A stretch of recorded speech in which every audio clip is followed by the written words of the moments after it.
Capítulo 76. En toda época surgen las ideas y teorías que se ajustan a su tiempo. Tomemos por ejemplo la economía marxista que surgió junto con la industrialización. Los últimos 100 años de historia económica se explican con esta única teoría económica, y todos los académicos han encajado la historia en la teoría de Marx. La teoría que sirve como base de la economía marxista es la teoría del valor-trabajo. La teoría del valor-trabajo de Marx surge planteando una cuestión. Asumiendo que el precio de una mercancía es su costo de producción. ¿De dónde surge entonces la ganancia? Aunque muchos factores intervienen en la producción de esta mercancía, como materias primas, salarios, costos de producción, instalaciones, etc., ningún factor explica satisfactoriamente esta ganancia que surge cuando se vende la mercancía. Aquí es donde la teoría del valor-trabajo afirma. La fuerza de trabajo es la que genera la ganancia. Así como un agricultor genera ganancias de un año cultivando bien, la teoría del valor-trabajo dice que la fuerza de trabajo es la ganancia. Es una teoría verdaderamente simple e intuitiva. Sin embargo, hay otra teoría que surge negando esta teoría clásica del valor-trabajo. Es el marginalismo. A diferencia de la teoría del valor-trabajo que explica de manera muy conveniente que la fuerza de trabajo es la ganancia, el marginalismo dice: el beneficio de comer un pan no es exactamente el doble que comer 2 panes. Más bien, a medida que aumenta la cantidad a 2 o 3 panes, el beneficio y el valor percibido disminuyen. Esta teoría marginal conceptualiza las restricciones, límites, márgenes y rangos. Entre las numerosas teorías económicas, no sé cuál es la correcta, ni siquiera si existe una respuesta correcta, pero al menos creo que esta teoría marginal refleja muy bien los ejércitos de la Europa actual. Todos invierten en el ejército. Destinan presupuesto, aumentan las tropas y se preparan para una guerra que no saben cuándo llegará. Sin embargo, el valor que obtienen en comparación, está comenzando a disminuir. Quizás los ejércitos de esta época ya han alcanzado el límite de valor del que habla la teoría marginal. Dar más presupuesto a estas alturas no cambiaría mucho las cosas y la satisfacción también sería mínima. Así, la línea racional de los países que han alcanzado este límite está comenzando a desmoronarse. Al comenzar 1914, se abandonó completamente la revisión de la ley de la flota. Alemania se quedó sin opciones para aumentar su poder naval. Francia tuvo que tomar la medida drástica de reducir el presupuesto naval para invertir en el ejército de tierra. Que un imperio colonial reduzca su armada para invertir en el ejército terrestre no parece en absoluto una elección voluntaria. Los que más temen la carrera armamentista de las grandes potencias son los países pequeños. Los países pequeños de Europa, incluidos los Balcanes, tuvieron que dedicarse a fortalecer su poder militar a regañadientes. Nadie lo desea. Nadie lo eligió. Todos están insatisfechos. Es el límite. 28 de junio. El heredero del imperio dual, asesinado. 2 balas disparadas por Serbia. Terrorismo contra la pareja imperial austrohúngara. La pareja heredera ha fallecido. El límite, explota. La muerte del individuo, el archiduque Francisco Fernando, heredero del imperio dual, no es particularmente importante. Sin embargo, la muerte de este individuo sirvió como un estimulante que recordó la realidad a todos los que llevaban una vida cotidiana. Solo 8 horas después de la muerte del archiduque Francisco. Desde esa misma noche, se organizaron pogromos y manifestaciones antiserbias en todas las ciudades del imperio austrohúngaro. La velocidad con la que este aparato llamado radio transmite las noticias es incomparablemente más rápida que la palabra impresa, y desde la noche del asesinato, el imperio ardió. La policía tuvo que abandonar la seguridad urbana en solo un día y solicitar el despliegue del ejército. Sin embargo, es prácticamente difícil que este lento ejército entre en la ciudad y disperse rápidamente a los manifestantes. Mueran, sucios serbios. Allí hay una tienda de eslavos. Como mataron a nuestro archiduque, los quemaremos vivos. La policía y el gobierno local no hicieron nada. Solo se mantuvieron al margen. El primer día después del asesinato. Aproximadamente 1000 casas, tiendas, escuelas, bancos, hoteles e imprentas fueron incendiados o saqueados. Sin tiempo para aclarar la mente confusa, el Ministerio de Relaciones Exteriores de Serbia intenta excusarse a través de su embajador en Francia, Milenko Vesnik, diciendo que su país había advertido suficientemente sobre el riesgo de asesinato. Prácticamente confesaron que sabían sobre el asesinato. Al día siguiente cambiaron su versión diciendo que en realidad no habían advertido, solo conocían la amenaza, pero ya era demasiado tarde. Ahora el mundo se obsesionó aún más con la conexión entre este asesinato y el gobierno serbio. Llegó julio. Mientras nadie podía predecir hacia dónde se dirigiría el incidente, las agencias de inteligencia y diplomáticas de cada país comenzaron a revisar su situación una vez más, abriendo al máximo sus ojos y oídos. Esto significa. Agregado militar Víctor Artamonov, por favor díganos que el Imperio ruso protegerá a Serbia si el Imperio austrohúngaro nos ataca. Por ahora, también me han ordenado esperar sin hacer nada. Aunque aún no hay nada decidido, ¿acaso el Imperio ruso abandonaría a Serbia? Por favor, consíganos una respuesta definitiva. Confirmación de relaciones. Si estalla una guerra, ¿puede el Imperio alemán ayudarnos? El Kaiser no romperá su promesa. Entonces ahora es el momento óptimo, con los Balcanes debilitados por 3 guerras. Actuaremos confiando solo en Alemania. Reconfirmación de tratados. Es decir, tomaron tiempo para reflexionar sobre sus acciones pasadas y confirmar la posición y el rol futuros de sus países. Al mismo tiempo, aunque el Imperio austrohúngaro y Alemania pidieron a Serbia que comenzara la investigación y compartiera la información 2 días después del asesinato, soy Zlatko Gruji, secretario general del Ministerio de Relaciones Exteriores. Este asesinato no tiene ninguna relación con nuestro país y el gobierno serbio no asume ninguna responsabilidad. Así respondió Serbia. Que no era su responsabilidad. Era como verter gasolina sobre el Imperio dual en llamas. Desde mi perspectiva personal, habiendo manejado asuntos internos, el ejército es algo que muestra una eficiencia terriblemente mala. Consume dinero sin mostrar ninguna productividad, es como un hijo. Sí, criarlo no tiene ninguna utilidad. Es como si fuera el peor seguro de jubilación que una persona podría contratar. Pero tampoco se puede evitar mantener un ejército en esta era de competencia imperialista, ya que no tenerlo significaría la destrucción segura en caso de guerra. Ha llegado el limitada era de carrera armamentista. En el futuro, normalmente antes de llegar a estos límites, se suelen dar la mano con una mentalidad de lo bueno es bueno a través de tratados de desarme o acuerdos de competencia, pero en la era imperialista no existe tal cosa. Ni siquiera podemos detenernos pensando en recuperar la inversión.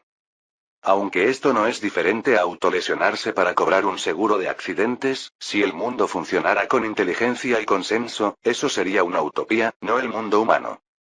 No soy lo suficientemente tonto como para preguntar por qué. Sobre la situación actual después de que incluso el archiduque Fernando haya muerto. Que Serbia piense en eso. Es momento de pensar en lo que viene. Serbia está removiendo a los soldados de origen austríaco de su ejército.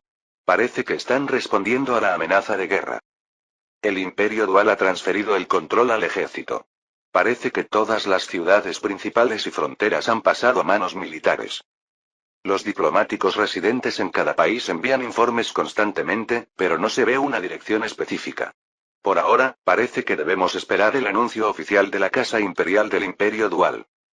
Algunos dicen que esto no llegará a una guerra.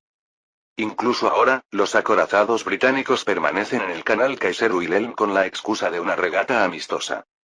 El Parlamento británico recién está decidiendo cómo responder a este asesinato. Todavía no tienen intención de abandonar su papel de mediadores. Pero yo lo sé. En este momento, el Imperio Dual y Alemania deben estar en Potsdam. Todos deben estar reunidos. Los ministros de Relaciones Exteriores, de Guerra, los miembros del gabinete, los comandantes en jefe de las fuerzas terrestres y navales, y los jefes del Estado Mayor. Su tema es uno solo. La posibilidad de guerra con Serbia, Rusia y Francia. No hay forma de que el Imperio Dual y Alemania puedan vencer a nuestra Rusia. Físicamente ni siquiera podrán acercarse a San Petersburgo, mucho menos a Moscú, así que probablemente estén discutiendo si pueden destruir a Francia y Serbia.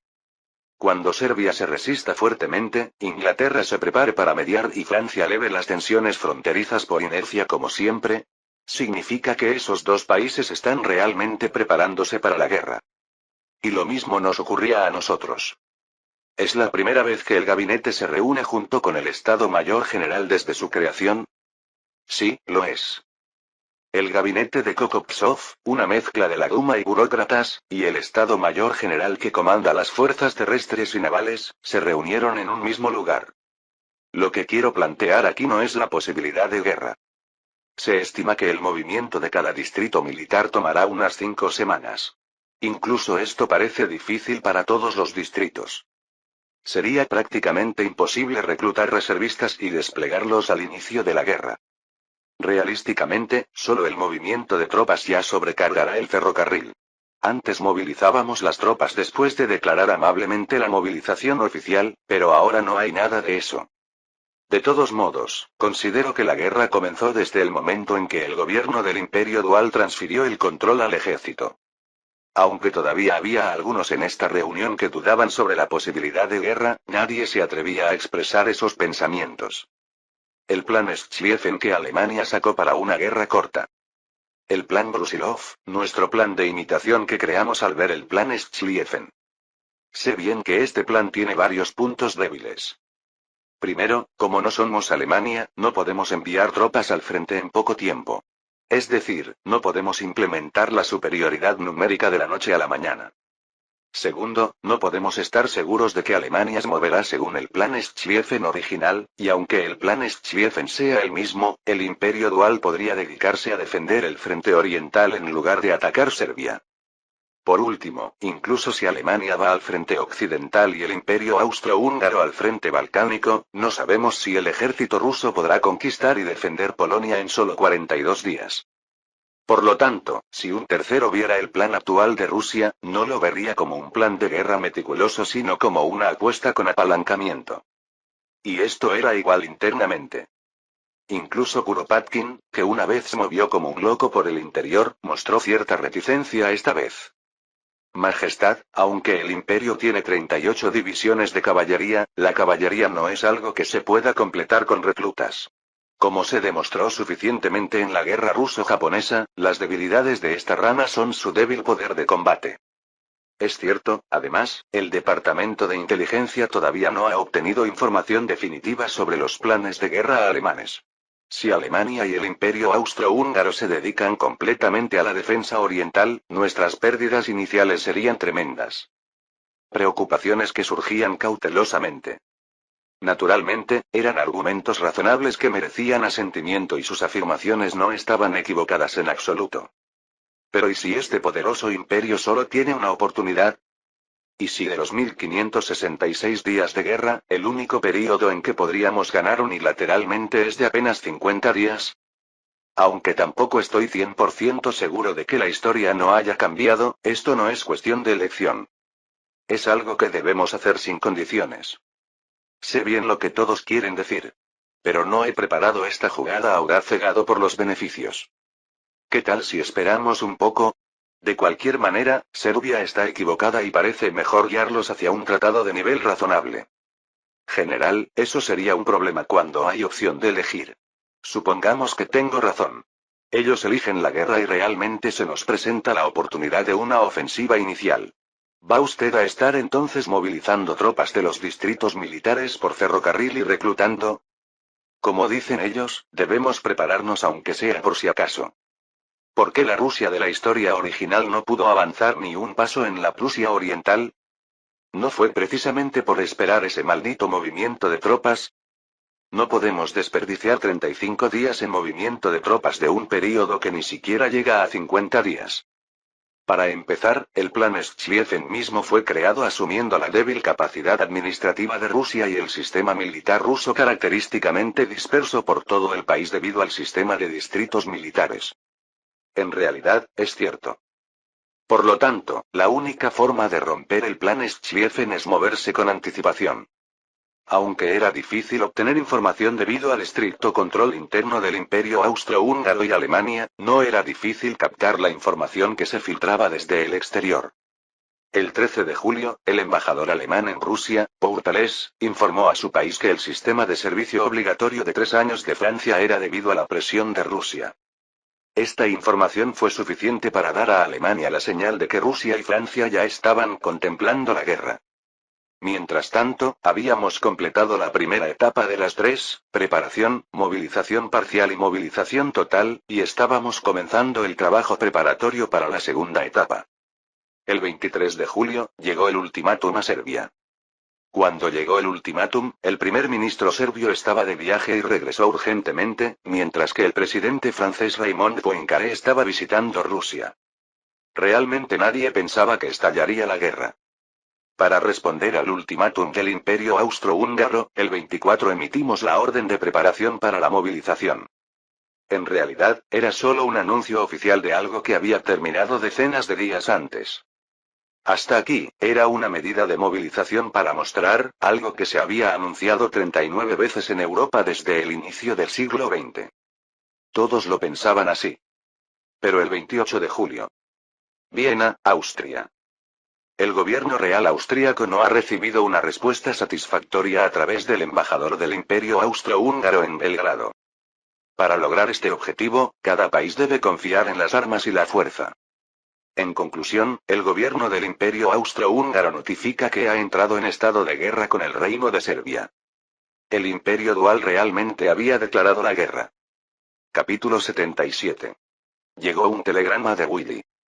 Ya desde el día 23 había enviado varios telegramas intentando evitar la guerra, pero cuando ordené la movilización para responder al ultimátum, Willy también se puso nervioso. Parecía que realmente no quería guerra con Rusia. Le aclaré que las medidas de movilización estaban limitadas al Imperio Dual, pero parece que a Willy le costó creerlo. Nuestro intercambio de telegramas, que no había cesado en una semana, llegó hasta ahí. El 28 de julio, el Imperio Austrohúngaro declaró la guerra y comenzó el bombardeo de Belgrado. Ya ni él ni yo podíamos retroceder. El 1 de agosto, Willy, basándose en los tratados, finalmente me envió la declaración de guerra y proclamó la movilización general. El 2 de agosto, Francia también declaró la movilización general. Y ese mismo día, 2 de agosto, las tropas alemanas pusieron pie en Luxemburgo. Inglaterra seguía guardando silencio. Aunque ya lo sabía en cierta medida, ahora que estalló, puedo sentir claramente lo caótico que fue esta guerra. Para que te hagas una idea, los países han declarado la movilización general sin saber siquiera contra quién van a luchar. ¿Abrir así el frente de los Balcanes sin más? ¿De verdad cree el emperador José que me quedaré sin hacer nada? Desde el 28 de julio, el ejército austrohúngaro avanzó hacia Belgrado, dejando solo una defensa mínima en la frontera con Polonia. El príncipe Lichnowsky, embajador alemán en Londres, informó a su país que Inglaterra, debido a la crisis irlandesa, no tiene clara su participación. Alemania declaró la movilización general, pero aún no está segura de si se abrirá una guerra total con Rusia. En la historia original, Rusia inicialmente solo pensaba golpear al Imperio Dual y retirarse, no a Alemania. Francia dudaba realmente esos bastardos invadirán Bélgica.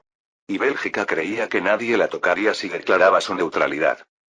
Mientras todos los telégrafos de San Petersburgo estaban a punto de quemarse por sobrecarga, Francia tomó la decisión de retroceder 10 kilómetros de la frontera para evitar una guerra total con Alemania.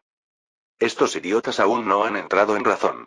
Con la movilización general declarada están perdiendo un día y kilómetros de frente. Y al día siguiente, 3 de agosto. Alemania respondió claramente al gesto de Francia. Con la invasión de Bélgica. Una invasión de Bélgica que parecía llevar al menos 3 semanas de preparación. Sin embargo, a pesar del Tratado de Londres de hace 75 años, Inglaterra no pudo hacer nada y Francia aún no estaba preparada. Y esto fue para mí la señal más clara. Es el plan Schlieffen. Aquel plan que no podía confirmarse con Luxemburgo se convirtió prácticamente en un hecho consumado con la invasión de Bélgica. Jefe del Estado Mayor. A partir de este momento, nombró al general Brusilov como comandante en jefe y ordenó la ofensiva. Entendido. Tic. Tic. Por alguna razón, sentía como si escuchara una cuenta regresiva de 50 días en mis oídos. Rusia y Francia, desde su alianza, habían estado constantemente verificando y compartiendo sus fuerzas militares. Según el acuerdo militar franco-prusiano de 1911, en caso de guerra entre Francia y Alemania, Rusia debía atacar a Alemania dentro de los 15 días. Lo mismo aplicaba en sentido contrario. El tiempo estimado para que Francia completara inicialmente la movilización general era de 16 días. Sin contar las divisiones de reserva, confiaban en poder organizar 25 cuerpos de ejército. Por otro lado, el tiempo para que Rusia completara la movilización general era de aproximadamente 2 meses. En cambio, el reclutamiento parcial y el movimiento de las tropas activas se estimaba en 5 semanas. Los dos países no solo verificaron sus propios ejércitos. En 1911, cuando se reunieron el Departamento de Guerra ruso y el comandante en jefe del ejército francés, ambos países estimaron que Alemania tardaría entre 9 y 15 días en completar la movilización general. Las fuerzas serían de aproximadamente 1,9 a 2,1 millones de hombres, similar a Francia. Sin embargo, la realidad fue diferente. Aunque la guerra comenzó oficialmente el 28 de julio con el intercambio de proyectiles entre el Imperio Dual y Serbia, el ejército alemán que invadió Bélgica el 4 de agosto lo dejó claro. Que se habían preparado de antemano. De lo contrario, no se explica que incluso las divisiones de reserva, que seguramente se establecieron para tiempos de guerra, hayan entrado en Bélgica. Malditos bastardos. Habían dado la orden de reclutamiento en secreto. Prepararon todo y luego declararon la guerra. Hay demasiados enemigos. Retirada. Retirada. Efectivamente. Al 4 de agosto, Alemania ya estaba llevando a cabo la guerra con una fuerza de 1,9 millones de hombres. Considerando la época, fue una perfecta colaboración entre una velocidad administrativa increíble y un ejército de alto nivel.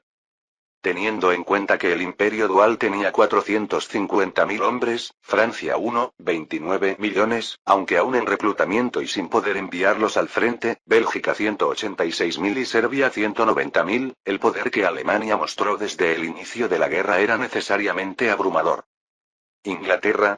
Bueno, Inglaterra tenía 120.000 tropas terrestres, pero como aún no hay señales de que vayan a enviarlas, hay que dejarlas fuera de consideración. Y en cuanto a Rusia, reclutamiento completado de la reserva de primera clase. Organización completada desde el 1º al 9º ejército. La concentración del ejército activo en Varsovia ha terminado. El mismo día, 4 de agosto, completó el reclutamiento de la reserva de primera clase, alcanzando una organización de 3,4 millones de hombres. Este era un fenómeno incomprensible incluso para Alexei Brusilov, que solo esperaba órdenes de los superiores. General de división Kornilov, ahora veo que fuimos nosotros quienes nos preparamos antes que los alemanes. ¿Cómo empezamos a mover tropas hace un mes, no sería similar? No, si el ejército alemán hubiera decidido ir a la guerra inmediatamente después de la muerte del archiduque Fernando, el frente oriental debería estar lleno de tropas enemigas. Actualmente, Rusia ha completado la organización desde el 1º hasta el 9º ejército. Aunque aún no están todos desplegados en el frente polaco, no tardará mucho. Organización y despliegue. Los dos problemas que más afectan a un ejército tan pronto como estalla la guerra. Comenzar la guerra con estos problemas casi resueltos no solo es una ventaja enorme, sino que equivale a tener la iniciativa del primer ataque. Solo hay que mirar el 8º ejército, responsable de la primera línea de Varsovia. Está compuesto por el 7º, 8º, 12º y 24º cuerpo de ejército, además de batallones de pontoneros, destacamentos de aviación, unidades Spark, unidades auxiliares, unidades de telégrafos, ingenieros y muchas otras unidades. 4 cuerpos de combate, y además hay 2 cuerpos más de la Guardia del Distrito Militar de San Petersburgo respaldando al 8º ejército. Significa que hay 2 cuerpos de ejército sosteniendo la retaguardia solo para retirada, apoyo y reemplazo de tropas. Y esto es solo un ejército. Y hay otros 8 ejércitos de campaña como este. Aún así, Brusilov no pensaba cargar imprudentemente lleno de confianza infundada. Sin embargo, a estas alturas, ¿habrá realmente el enemigo abandonado Polonia? El Estado Mayor General evaluó que al menos el 70% de las fuerzas enemigas se dirigieron al oeste después de la invasión de Bélgica. Además, el Imperio Austrohúngaro está desesperado por ocupar Belgrado de alguna manera, intentando una batalla decisiva inicial. Viendo esto, el frente oriental está prácticamente vacío. No, en realidad, Brusilov quería conocer la respuesta a una pregunta que se había planteado hace mucho más tiempo. Un simple teniente general de caballería ascendido a comandante en jefe. ¿Por qué? Había muchos generales con mejor carrera y más brillante historial.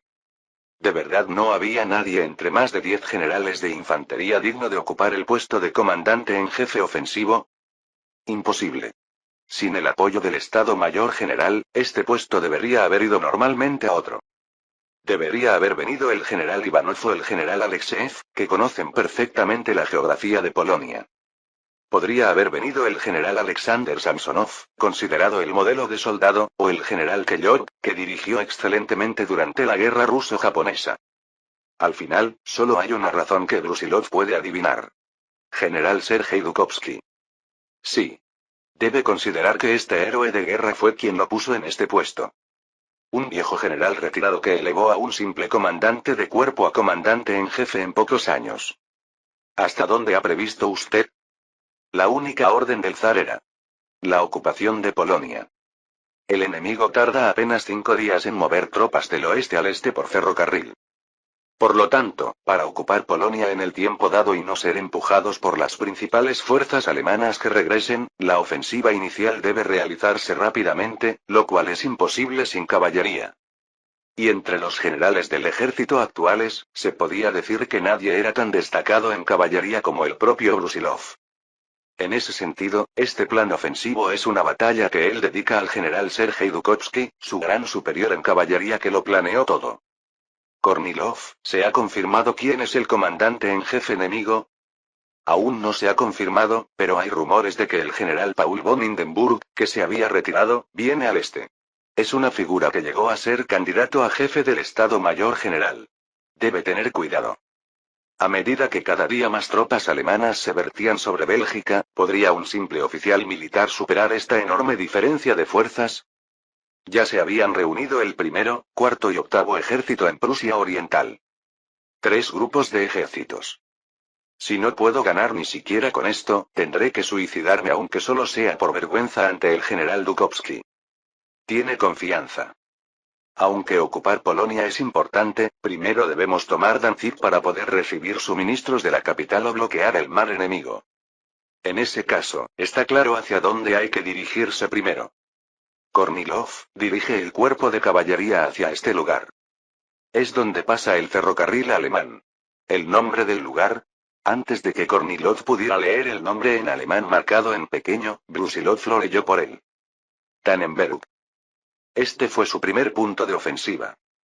Alexei Brusilov, con su constitución delgada y barba que cubre incluso su pequeño rostro, puede no parecer el fuerte hombre eslavo típico, pero me enorgullezco de conocerlo mejor que nadie. Debe ser el comandante más loco en la historia del ejército ruso. Los registros de Brusilov liderando tropas en batalla durante la Gran Guerra son contados. Sin embargo, cualquiera que estudie aunque sea una vez la ofensiva del Brusilov histórico no podría decir que este hombre es normal. Esto se revela desde sus operaciones anormales. En los planes de Brusilov no hay ni un ápice de miedo reflejado. Significa que no hay marcha atrás. Ya está mal de la cabeza desde el momento en que se lanza contra un enemigo 4 veces mayor cuando apenas tiene municiones por el escaso suministro y tendría que luchar con bayonetas en caso de emergencia.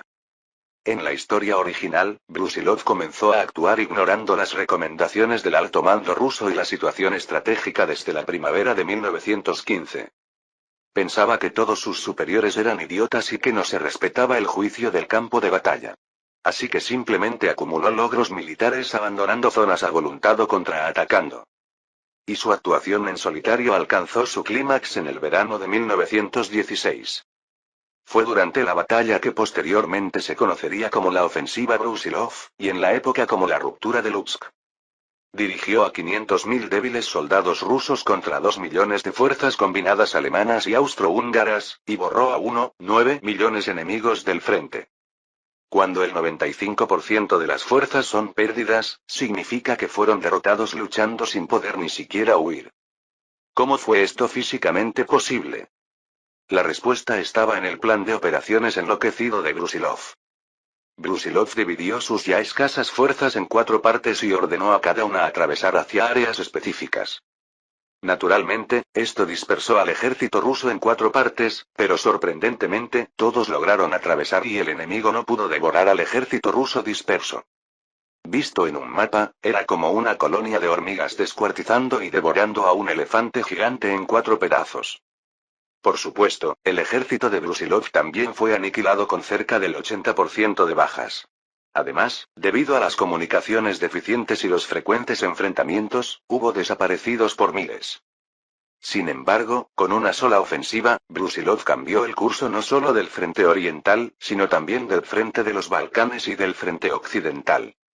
A este Brusilov, le pedí un plan que emulara el plan Schlieffen. ¿Qué pasaría si le diéramos a este hombre suficientes tropas y recursos? ¿No caería Vigotsk fácilmente en mis manos? Si alguien debe ocupar el puesto de comandante ofensivo en este país, no me atrevería a pensar en otro nombre que no sea Brusilov. De hecho, después de la ofensiva Brusilov, el imperio austrohúngaro cambió a la defensiva en el frente oriental y Alemania lo bloqueó con trincheras. Si solo hubiera tenido un poco más de tropas. Si solo hubiera tenido un poco más de tiempo. Si solo hubiera tomado el mando un poco antes. ¿No habría sido diferente la historia? Una historia cambiada. Incluso yo, que he gobernado el imperio durante casi 20 años, a veces siento el peso de la historia y lo difícil que es cambiarla. Majestad, ha comenzado un gran enfrentamiento con el enemigo en Tannenberg. Así que comienza. Sin embargo, a veces. La capacidad de un solo hombre puede cambiar la historia. Capítulo 78. Un ejército colosal de 3-4 millones de hombres.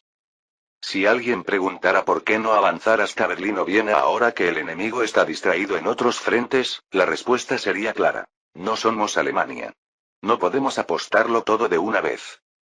Nikolai Ivanov, designado comandante del frente polaco del Imperio Dual, no podía estar más de acuerdo con esta postura. Existían razones fundamentales por las que el Estado Mayor General asumía que esta sería una guerra prolongada. En primer lugar, cuando el actual ejército ruso avanzara hacia territorio enemigo, tendría que renunciar temporalmente al suministro ferroviario. No solo era evidente que el enemigo destruiría las vías férreas durante su retirada, sino que además, el ancho de vía utilizado por el imperio ruso difería del empleado por Alemania y el imperio austrohúngaro. Esto significaba que las 3 líneas ferroviarias entre Polonia y Alemania serían prácticamente inutilizables hasta su completa modificación. En segundo lugar, resultaba imposible concentrar un ejército tan numeroso en un único frente. A pesar de contar con fuerzas superiores a las del enemigo, el ejército ruso enfrentaba grandes dificultades para avanzar a lo largo del extenso frente que se extendía desde el Mar del Norte hasta la frontera con Rumanía. Considerando las líneas de suministro, los puntos de avance posibles estaban prácticamente predeterminados. Y finalmente, Sendorf, ese maldito. El enemigo estaba decidido a ampliar el frente. Ni el imperio austrohúngaro ni Alemania eran ingenuos.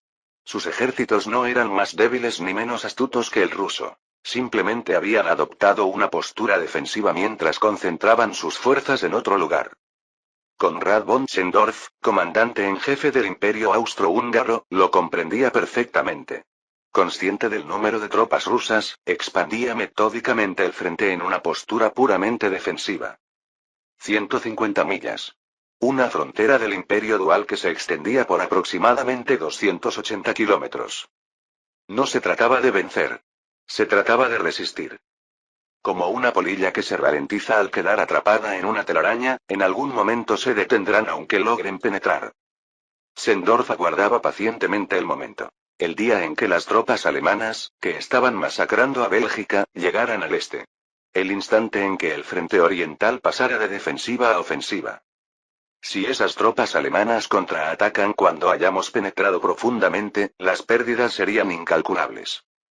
Ivanov, recordando su experiencia como líder del primer ejército de Manchuria durante la guerra ruso-japonesa, se resistía a caer en la guerra de desgaste planteada por Sendorf. En su lugar, prefería tomarse el tiempo necesario para destruir definitivamente las líneas enemigas. Como excomandante de artillería, Ivanov conocía bien las deficiencias de la artillería de su país. A pesar de las reformas y asignaciones presupuestarias, la artillería rusa era significativamente inferior en potencia de fuego comparada con la alemana. Sin embargo, en ocasiones el avance se vuelve inevitable, independientemente de las preferencias personales. Porque incluso si él se resistía, el comandante en jefe Brusilov ha comunicado que continuará avanzando. Tannenberg ha sido atravesado. No, lo hemos atravesado. Brusilov, ese tipo tiene o no tiene concepto de lo que es un frente. Cuando las fuerzas superiores avanzan rompiendo las líneas a velocidad vertiginosa, las inferiores deben seguir el ritmo. Comandante en jefe Brusilov, después de absorber toda la caballería imperial disponible, ¿habrá descendido su inteligencia al nivel de un animal? Cuando incluso un avance cauteloso y metódico podría resultar en grandes pérdidas ante un contraataque enemigo coordinado, ¿cómo podía estar abriendo brechas en el frente e introduciendo tropas aliadas de manera tan imprudente? ¿Era posible que el sucesor elegido por el general Dukovsky fuera un necio cegado por la gloria militar? Desde la guerra ruso-turca hasta la guerra ruso-japonesa, la brecha entre el pensamiento de la facción ortodoxa, que se aferraba estrictamente a las batallas convencionales según el manual, y la facción heterodoxa, que hacía cabalgar a la caballería hasta el agotamiento, era demasiado profunda. Sin embargo, por mucho que Ivanov se irritara, son órdenes del Estado Mayor General. Dicen que intensifiquemos la ofensiva sin considerar las bajas. Maldita sea, y eso que ni siquiera nos proporcionarán suministros por ferrocarril desde Varsovia. ¿Qué haremos? Tendremos que avanzar más hacia el sur. No hay otra opción. Si el Estado Mayor General había respaldado a Brusilov, Ivanov no tenía alternativa. Se vería forzado a adentrarse más en el territorio del Imperio Austrohúngaro. El ejército se encontraba actualmente dividido en dos frentes.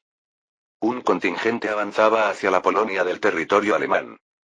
El otro se dirigía hacia la Polonia perteneciente al Imperio Dual. Si bien contábamos con superioridad numérica inicial, lo que nos permitiría dominar el frente mientras el enemigo reclutaba tropas, esta ventaja presentaba un dilema estratégico. La toma del territorio polaco devastaría naturalmente la situación alimentaria de Alemania, y los logros militares obtenidos de manera independiente por nuestro imperio ruso serían considerables. No obstante, cuanto más se prolongara la guerra, más recursos nacionales se consumirían en mantener este extenso frente, y el frente oriental podría convertirse en el punto decisivo de esta guerra, incluso por encima del frente occidental. En la historia original, Alemania no perdió territorio. Si el comandante en jefe Brusilov ocupa Polonia sin contratiempos como hasta ahora, sería comprensible que las fuerzas principales del enemigo se concentren en el este. Si el enemigo se aproximara a Moscú o San Petersburgo, yo también defendería estos territorios con desesperación. ¿Acaso la defensa de Berlín sería diferente? De continuar así, podría desarrollarse un escenario de Rusia primero antes de que Europa occidental cayera. Aunque la guerra de trincheras proporcionará cierta ventaja defensiva, esto no será suficiente. Había estado buscando una solución durante considerable tiempo, pero no lograba encontrar una respuesta satisfactoria. El único consuelo residía en recordar que, después de la ofensiva Brusilov en la historia original, el frente oriental había entrado en un estado de relativa calma. Sin embargo, haciendo palidecer mis crecientes inquietudes, el jefe del Estado Mayor General Kuropatkin presentó una respuesta inesperada. ¿No podemos ejercer presión sobre Inglaterra y Francia? Con el frente dividido entre este y oeste, no se trata simplemente de distinguir entre un ataque principal y uno secundario. Entonces, ¿cuál es el verdadero problema? Su Majestad, esto es mera política. Kuropatkin afirmó, como si fuera evidente, un punto de vista completamente distinto al mío a ese momento. Mientras yo intentaba analizar los aspectos tácticos y estratégicos del enemigo tras una hipotética ocupación exitosa de Polonia, Kuropatkin descartaba esta problemática reduciéndola a una simple cuestión política. Aunque Su Majestad nunca lo haya expresado directamente, no desearía ver cómo se intensifica el frente occidental mientras observamos desde Polonia. Si hay que expresarlo así, está en lo correcto. Entonces la solución es simple. Primero tomamos Polonia y luego utilizamos esa posición para presionar a nuestros aliados. En lugar de presionar el frente doble del enemigo, sugería que debiéramos presionar a nuestros propios aliados. ¿Este individuo realmente es un militar? Por un momento me cuestioné si era apropiado que el jefe del Estado Mayor General fuera una persona de semejante naturaleza, pero Kuropatkin mantuvo su postura sin el menor atisbo de vergüenza. No, incluso parecía orgulloso de su planteamiento. En la sociedad internacional no existen las alianzas eternas. ¿Y si por casualidad Alemania y el Imperio Dual decidieran abandonar Serbia y Francia para atacarnos con todas sus fuerzas? Si lo hicieran, deberíamos negociar la paz con Alemania. Se dice que los oficiales de escritorio no difieren mucho de los miembros de la Duma medio corrompidos por la política, pero ¿puede una persona transformarse tanto por no haber experimentado el campo de batalla? La paz. Sin embargo, irónicamente, no pude encontrar fallas en el razonamiento de Kuropatkin. Tenía razón. Si la Gran Guerra de Europa Occidental se transformaba en la Gran Guerra de Europa Oriental, tal vez la retirada sería la mejor opción. Por supuesto, con tan solo dar una pequeña señal, Francia intentaría penetrar en territorio alemán con todas sus fuerzas. O más bien, sería improbable que las fuerzas principales enemigas se retiraran del frente occidental en primera instancia. Así, Kuropatkin me tranquilizó sugiriendo que no me preocupara excesivamente por ese aspecto. Mientras yo analizaba los dos frentes estratégicamente desde la posición de Alemania, Kuropatkin los contemplaba enteramente desde una perspectiva política. Solo el tiempo revelaría quién tenía razón. A mediados de agosto, cuando ya habían transcurrido más de 2 semanas desde el inicio de la guerra. Mientras el comandante en jefe Brusilov se entusiasmaba con la expansión, con el ímpetu de avanzar hasta Danzig.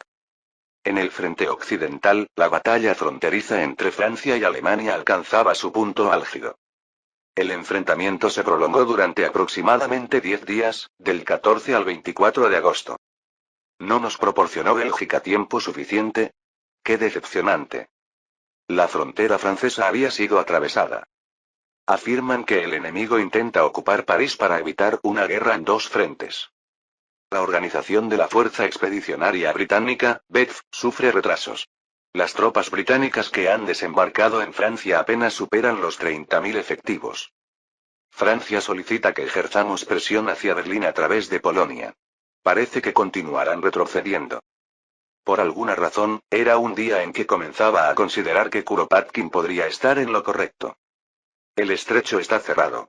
Aunque el Imperio Otomano aún no ha entrado en la guerra, parece ser solo cuestión de tiempo. Alemania debe haberlos instigado. Debemos evitar a toda costa el incremento de los precios. ¿Entendido? Hay que impedirlo aunque sea necesario recurrir a la fuerza. El problema del Mar Negro. Primer ministro, se requieren al menos 4 meses de obras para establecer el suministro ferroviario en primera línea. Si fuera necesario, quizás debamos desmantelar las vías existentes y reconstruirlas. Envíen ingenieros junto con el material ferroviario. Es probable que los soldados en el campo no puedan normalizar las vías a tiempo. El problema del suministro. Los propietarios de las fábricas muestran gran resistencia a la incorporación de trabajadoras. Surgen numerosos conflictos sobre salarios, sindicatos femeninos y discriminación. Envíen al ministro de Finanzas Stolypin. Este hombre sabrá manejarlo bien, ya sea acostándose frente a los manifestantes como la última vez, o sentándose con una estera en la plaza en pleno invierno para un debate improvisado. El problema de la mano de obra vacante por el reclutamiento. Primer ministro, las empresas monopolísticas se resisten al control gubernamental. A este ritmo, el incremento en los precios del combustible este invierno será inevitable y podría afectar incluso a la calefacción civil. Con el ejército controlando el transporte, los precios de los productos agrícolas fluctúan hasta 4 veces según la región. El control de precios en el futuro será una tarea ardua, y los innumerables problemas que emergen apenas iniciada la guerra. Aunque se había mentalizado para esto, enfrentarlos uno por uno resultaba una tarea abrumadora. El ex primer ministro Witte dirigió el imperio en condiciones aún más adversas. Yo también debo cumplir con mi deber. Apenas un mes. En comparación con la guerra ruso-japonesa, que se extendió por 8 meses abasteciendo a más de 7.000 kilómetros de distancia, el imperio apenas llevaba 30 días en guerra. Sin embargo, para Kotopsov, quien debía reestructurar completamente el imperio desde la industria hasta la economía civil para prepararse ante una guerra prolongada, nada resultaba sencillo. Quizás la situación aún sea manejable. El descontento de los ciudadanos imperiales, ajenos al temor de la guerra, puede ser contenido por el patriotismo por ahora. Pero si transcurre un año en estas condiciones, quizás deba imprimir rublos con mis propias manos. Para hacer frente al elevado gasto gubernamental, el imperio podría verse obligado a destruir por sí mismo la confianza monetaria acumulada desde la implementación del patrón oro. No existe posibilidad de reducir los gastos. Imaginemos que no pudiéramos pagar ni siquiera el salario de los soldados. La mayoría de las tropas que marchan al campo de batalla tienen 20 años. Son jóvenes que apenas han formado una familia y comenzado su vida en sociedad. ¿El cabeza de familia sin ahorros va a la guerra y el Estado no le proporciona sustento? ¿No es suficiente con crear viudas, también hay que condenarlas al hambre?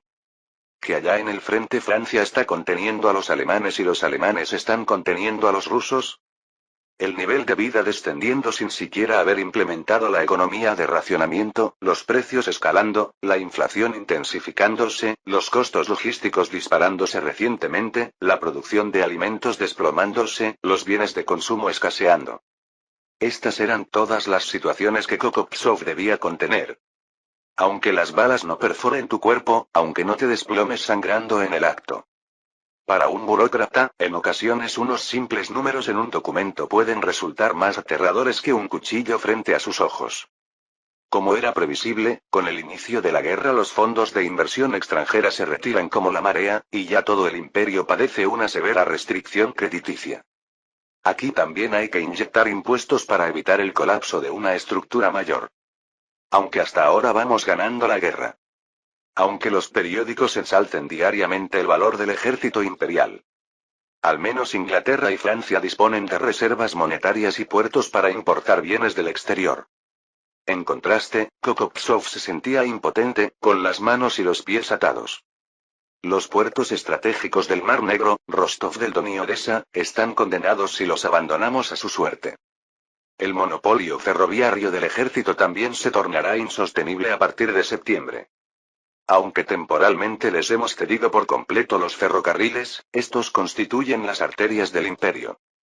Transportar alimentos del campo a la ciudad, llevar bienes de consumo de la ciudad al campo, todo depende del ferrocarril. Rusia, que posee una población rural no menor que Francia o Alemania, deberá pagar el precio cuando esta circulación vital se interrumpa. Si se bloquea en otoño, las ciudades sucumbirán al hambre en invierno y el campo quebrará antes de la llegada de la primavera. Solo existe una solución. Desearía que regresaran pronto. Conquistar rápidamente Polonia y arremeter contra el Imperio Otomano. Recuperar el Mar Negro y asignar parte del ferrocarril al transporte civil de alimentos. No había alternativa. La temporada de cosecha se aproxima gradualmente. Será más ardua que el año anterior, pero de alguna manera sobreviviremos al otoño. Pero el invierno. El invierno es diferente. A este ritmo, este invierno promete ser extremadamente frío y hambriento. Primer ministro. ¿Qué sucede ahora? ¿Dónde está el problema esta vez? No es eso, quería informarle que la tasa de urbanización y la proporción agrícola, que habían permanecido estancadas, están experimentando cambios significativos. Sí, al menos hay un aspecto positivo cuando se recluta por millones. Kokopsov no sabía si debía reír o no ante esta ironía. Capítulo 79. Por más que el ejército sea un lugar plagado de corrupción y engaños, aún existe algo denominado planificación mínima. Tomemos como ejemplo el Plan 17 de Francia para la guerra contra Alemania. Aunque actualmente están siendo replegados tras perder la batalla fronteriza anterior y se ven forzados a trasladar su capital, Francia también contaba con sus estrategias. Al menos hasta que fueron golpeados por el poderoso ejército prusiano. Nosotros también teníamos nuestros planes. Mucho antes de que Brusilov fuera designado comandante en jefe de la ofensiva, nuestra Rusia ya disponía de estrategias contra Alemania. Naturalmente, no organizábamos los horarios ferroviarios por minutos ni trazábamos meticulosamente las rutas de movimiento de tropas en los mapas como Schlieffen, pero contábamos con no uno, sino dos planes. El primero era el plan A. Si Alemania atacaba primero a Francia, se desplegaría un grupo de ejércitos para contener al ejército del Imperio Dual que avanzaría desde el suroeste, mientras se progresaba lo máximo posible hacia Prusia Oriental. El segundo era el plan G. Si Alemania y el Imperio Austrohúngaro se aliaban y arremetían hacia el este, se enviarían tropas a Varsovia en 2 semanas para concentrarse en la defensa. Podíamos ser empujados hasta Varsovia. De cualquier manera, más allá apenas existían ferrocarriles o fortalezas. Entonces, en el caso del Plan G, Rusia simplemente se defendería y aguardaría hasta que Francia derrotara a Alemania. No, no era así. El Plan G, presentado por el Gran Duque Nikolaevich y el general de infantería Piotr Palichín inmediatamente después de la guerra ruso-japonesa, incorporaba un objetivo adicional a la defensa suprema de Varsovia. Constantinopla. Sí, Estambul, donde se encuentra el estrecho del Bósforo. Según los estrategas militares de la época, si Rusia entraba en guerra con Alemania, no resultaría extraño que fuera atacada adicionalmente desde cualquier frente. Japón en el lejano oriente. Suecia en el norte. Rumanía en el suroeste. El Imperio Otomano en el Mar Negro. China en el este. Normalmente no se atreverían a desafiar al Gran Imperio, pero la situación excepcional de una guerra con Alemania tornaría vulnerable al Imperio. Por ello propusieron establecer una postura defensiva en todo el Imperio y concentrarse únicamente en conquistar Constantinopla. Sin embargo, el Plan G fue descartado y el frente se está desarrollando más próximo al Plan A. Además, existe algo que nuestra Rusia jamás anticipó. No, un único hecho que invalida todas las tácticas y estrategias concebidas en las mentes de decenas de miles de oficiales rusos. Cuando estalló la guerra, resultó que Francia es incompetente. Al menos según los criterios del ejército ruso, el ejército francés era considerado poderoso. La Grande Armée establecida por Napoleón.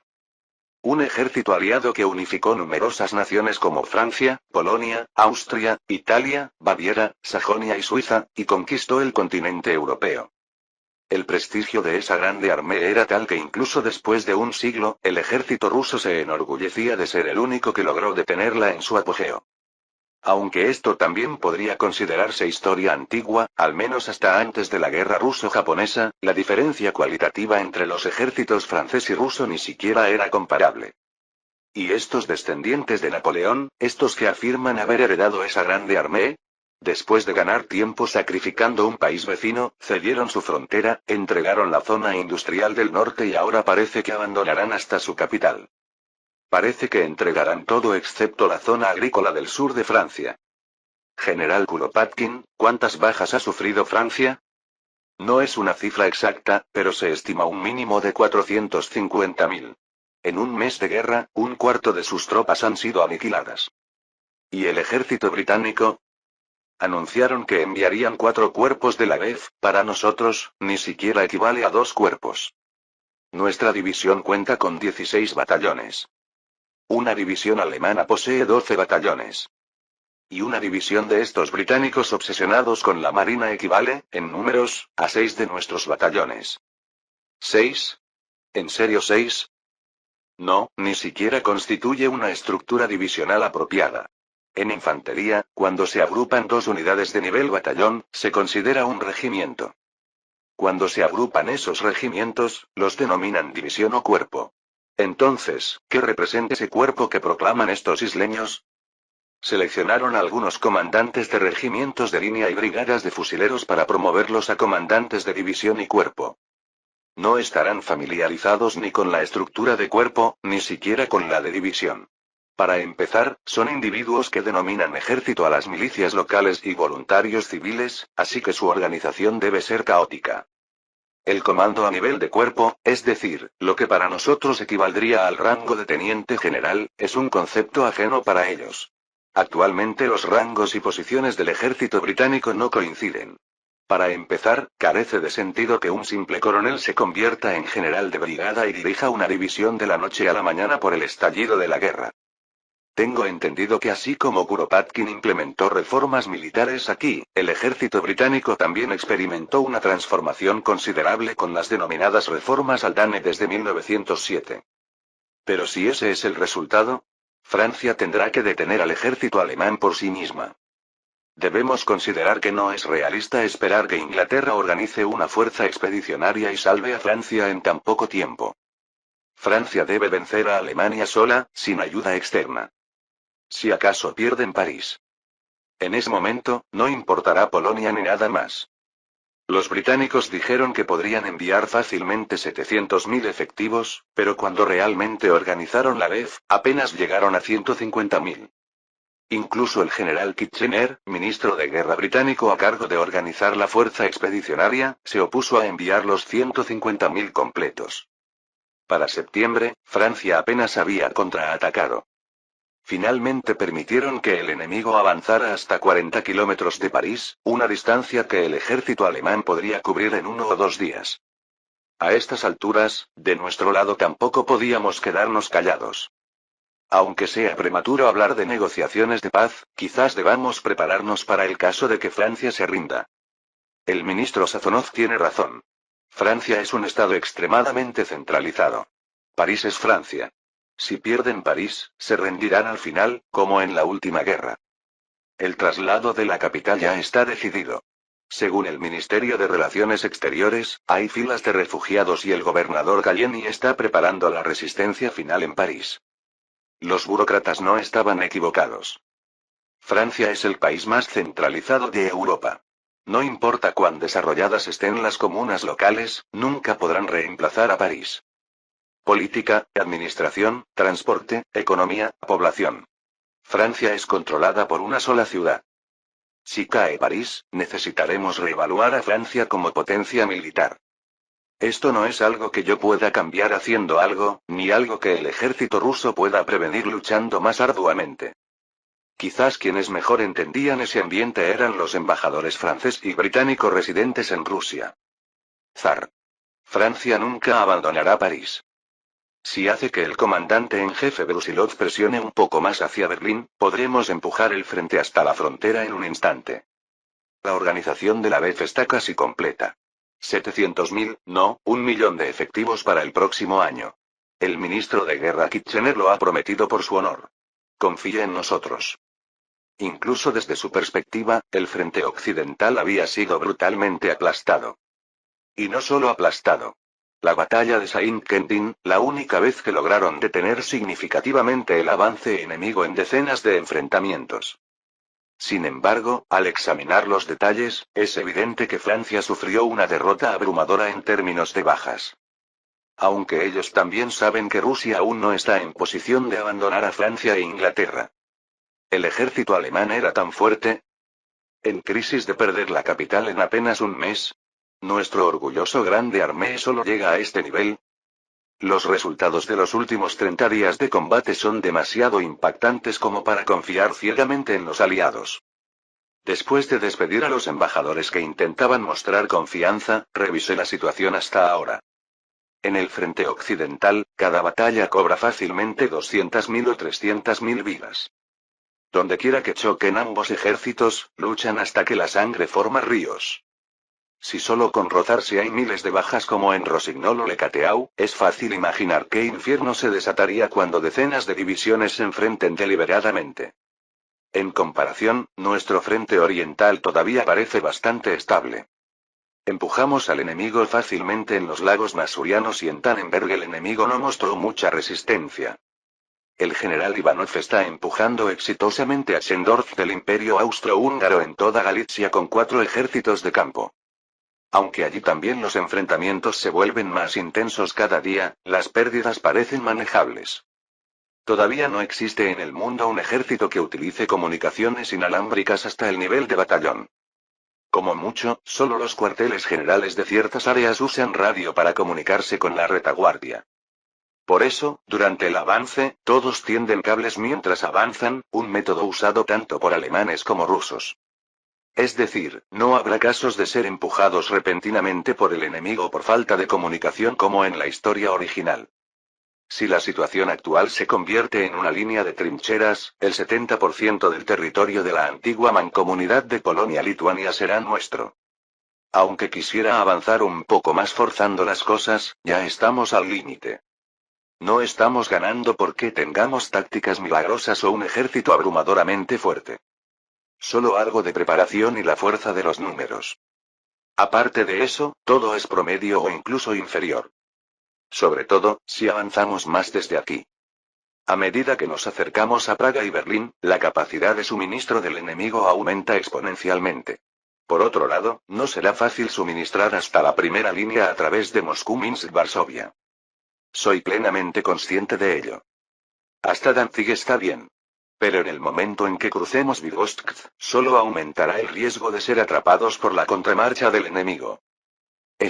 Los jefes del Estado Mayor General advierten que podríamos alargar nuestras líneas de suministro sin tener capacidad de avanzar más. Este es un problema de falta de capacidad de apoyo trasero, independiente del poder de combate del ejército dirigido por el comandante Brusilov. 4 de septiembre. Como Rusia previó inicialmente, el frente se formó en dos líneas a lo largo de Polonia y Eslovaquia. El frente noroeste contra Alemania. Y el frente suroeste contra el Imperio Dual. Al igual que el doble frente de Alemania no es fácil, nosotros también enfrentamos una formación bastante difícil. Aunque Alemania tiene como máximo 400 kilómetros desde su territorio nacional hasta la primera línea, nosotros fácilmente superamos los 1000 kilómetros desde Moscú. Aunque ya hemos ganado bastante, hasta aquí llegamos. No podemos avanzar más. El comienzo fue bueno, pero si me preguntaran si estoy satisfecho, no podría sonreír sin reservas. 5 de septiembre. Comenzó la batalla del Marne, el enfrentamiento decisivo entre Francia y Alemania por el control de París. Aunque no podía conocer los detalles de la situación militar, el hecho de que el nombre de Ferdinand Foch resonara incluso en mis oídos sugiere que ese país también tiene al menos un héroe para tiempos turbulentos. Sea como sea, tenía que reconocer que el fin de la oportunidad ofensiva de los primeros 50 días se acercaba. Ya ha pasado más de la mitad del tiempo. Por el hecho de que los ejércitos alemanes del primero al quinto en el frente occidental no aumentan y las fuerzas de reserva enemigas se dirigen al este, parece que Berlín está definitivamente preocupada. General Kuropatkin. Sí, Su Majestad. Va siendo hora de retirar al comandante en jefe Brusilov. ¿Desea detener la ofensiva? Detener, no exactamente. Parece que ya no hay nada más que ganar con la ofensiva. Incluso sin que yo lo diga, Kuropatkin también debe saberlo. Que ni aunque resucitáramos podríamos derribar Berlín. Aunque la guerra no tiene orden ni turnos, si tuviéramos que distinguir, nuestra oportunidad ofensiva está terminando y cuando el enemigo decida contraatacar para recuperar el territorio perdido, debemos cambiar a la defensiva. Además, estamos en posición de abrir un triple frente. Si las fuerzas rusas siguen atadas allí, el primer ministro Kokopsov podría terminar yendo solo con un rifle a Constantinopla. Así que hasta aquí. Dile al comandante en jefe Brusilov que se prepare para dirigirse al sur. Entonces, como nuevo comandante en jefe del grupo de ejércitos del noroeste, ¿quién más podría ser además de él? Termina el turno de ataque y llega el turno de defensa. Ya hemos confirmado suficientemente la capacidad de mando de Brusilov en esta oportunidad, así que parece que podemos confiarle también la ocupación de Constantinopla. En ese caso, su sucesor solo podía ser uno desde el principio. Román Isidorovich Kondratenko. La era de la caballería ha llegado a su fin. Ahora es la era de la ingeniería. Capítulo 80.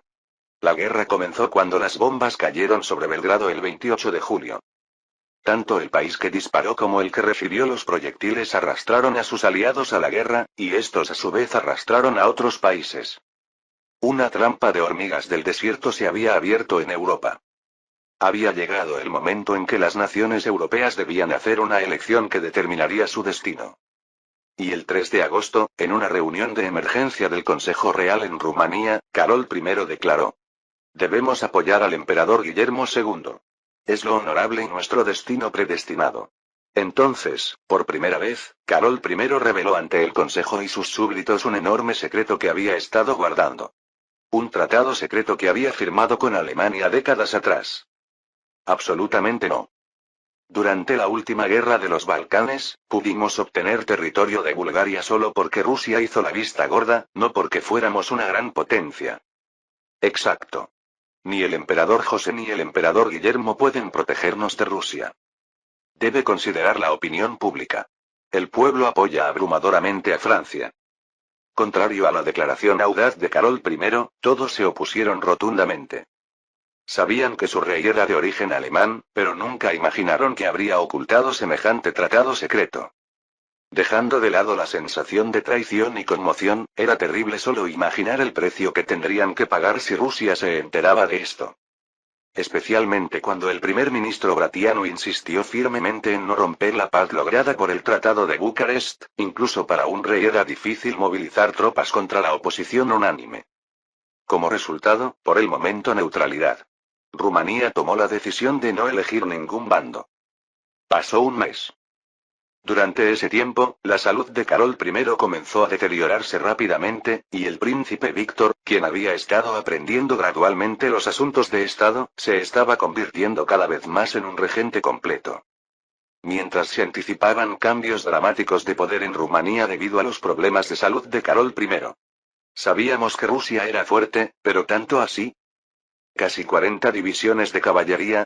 ¿Ese país debe tener más caballos que nuestro ganado total? ¿No será que Rusia realmente avanzará hasta más allá de Polonia? Ya fueran batallas, territorio o tropas. Toda la información apuntaba a una victoria abrumadora de Rusia. La ofensiva de Brusilov avanzaba eligiendo el combate sin vacilar cada vez que se encontraba con el enemigo.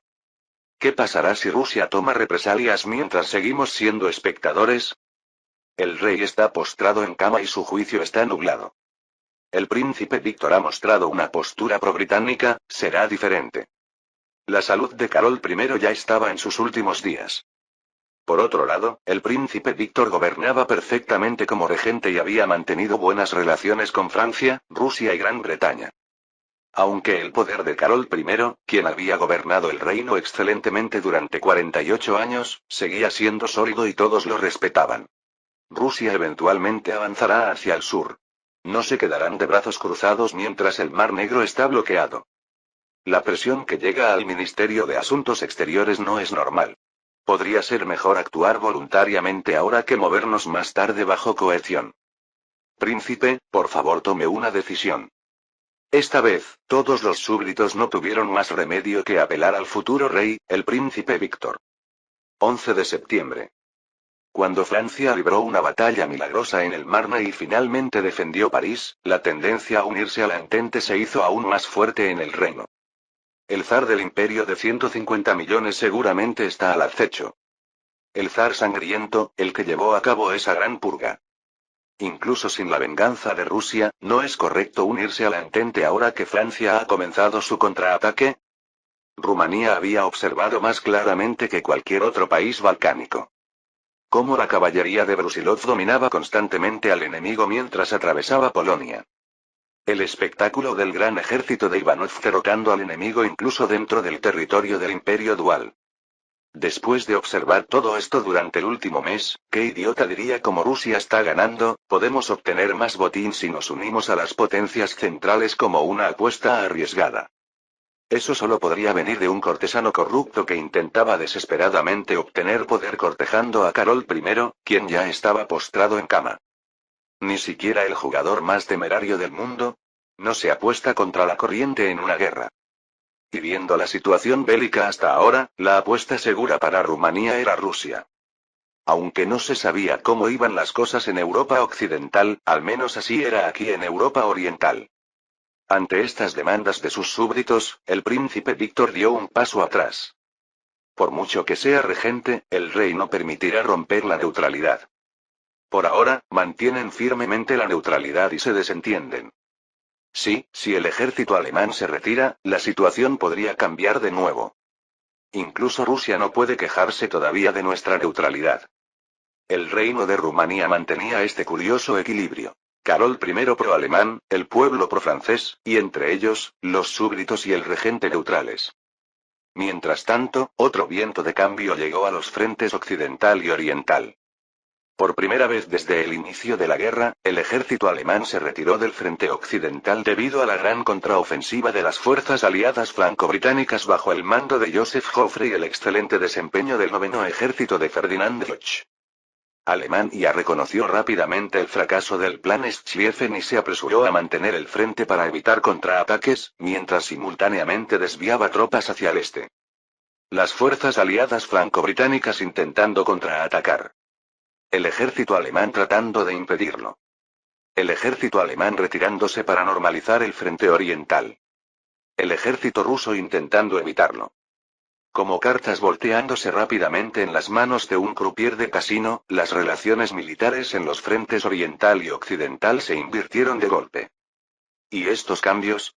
Nosotros los italianos estamos manteniendo la neutralidad, ignorando todos los tratados por ahora. Con el Imperio Otomano, que hasta hace poco estaba en guerra, justo al lado, ¿podría Rusia dar el golpe final? España también está quieta, así que mejor que países pequeños como nosotros no nos metamos. Aunque por si acaso, tal vez deberíamos aumentar un poco nuestras tropas. Muchísimos países neutrales estaban observando. Rumanía no era el único que quería apostar por el bando ganador. Aunque aún no habían entrado en la guerra, todos los países de Europa querían ser parte de los vencedores. Después de todo, esta gran guerra era una donde solo los vencedores obtendrían el derecho a ejercer el imperialismo. Hay algo que sucede cuando la gente envejece. En términos negativos, terquedad u obstinación. En términos positivos, convicciones o principios. A medida que uno vive, la experiencia se acumula y de esa experiencia se condensan numerosas lecciones, hasta que sin darse cuenta hay algo que define a una persona como una ley inmutable. Desde sus 30 años cuando era un simple oficial de logística sin experiencia, hasta conocer al zar, luchar en la guerra ruso-japonesa y convertirse en director de la escuela de ingenieros. Román Isidorovich Kondratenko, él también había llegado a conocer algunas de estas leyes. Primero que nada, si el zar lo había designado específicamente para el campo de batalla, era porque tenía algo en mente. Y ese campo de batalla generalmente tomaba la forma de una batalla defensiva donde el papel de los ingenieros era crucial. ¿Por qué me habrán hecho director de la escuela de ingenieros? Es para que desarrolle y mejore la doctrina defensiva por mi cuenta. Aunque no pocos generales se habían retirado por la salvaje danza de espadas del general Kuropatkin, Román era una excepción. Actualmente era el único general de ingenieros en todo el ejército. Mientras podía haber más de 10 generales de caballería e infantería, históricamente solo había un general de ingenieros. Aunque esto se debía a la organización en tiempos de paz, para Román era la oportunidad y el entorno perfectos. Nadie podía refutar la doctrina de ingeniería que Román proponía. Porque no había ningún rango dentro de los ingenieros que pudiera contradecirlo. Nadie podía oponerse al aspecto defensivo que Román defendía. Porque sus logros en la guerra ruso-japonesa eran demasiado abrumadores. Retrocedamos en el tiempo para recordar la época de la guerra ruso-japonesa. ¿Por qué murieron tantos japoneses en el río Yalu? ¿Me lo pregunta a mí? Por supuesto, ¿a quién más le preguntaría? El general Brusilov dijo que serías de gran ayuda si te utilizaba bien. Comandante, yo no participé en la batalla del río Yalu. Y actualmente solo soy un comandante de división. Cuando Kornilov parecía escabullirse fingiendo modestia, Román negó con la cabeza. No sé nada sobre la ofensiva.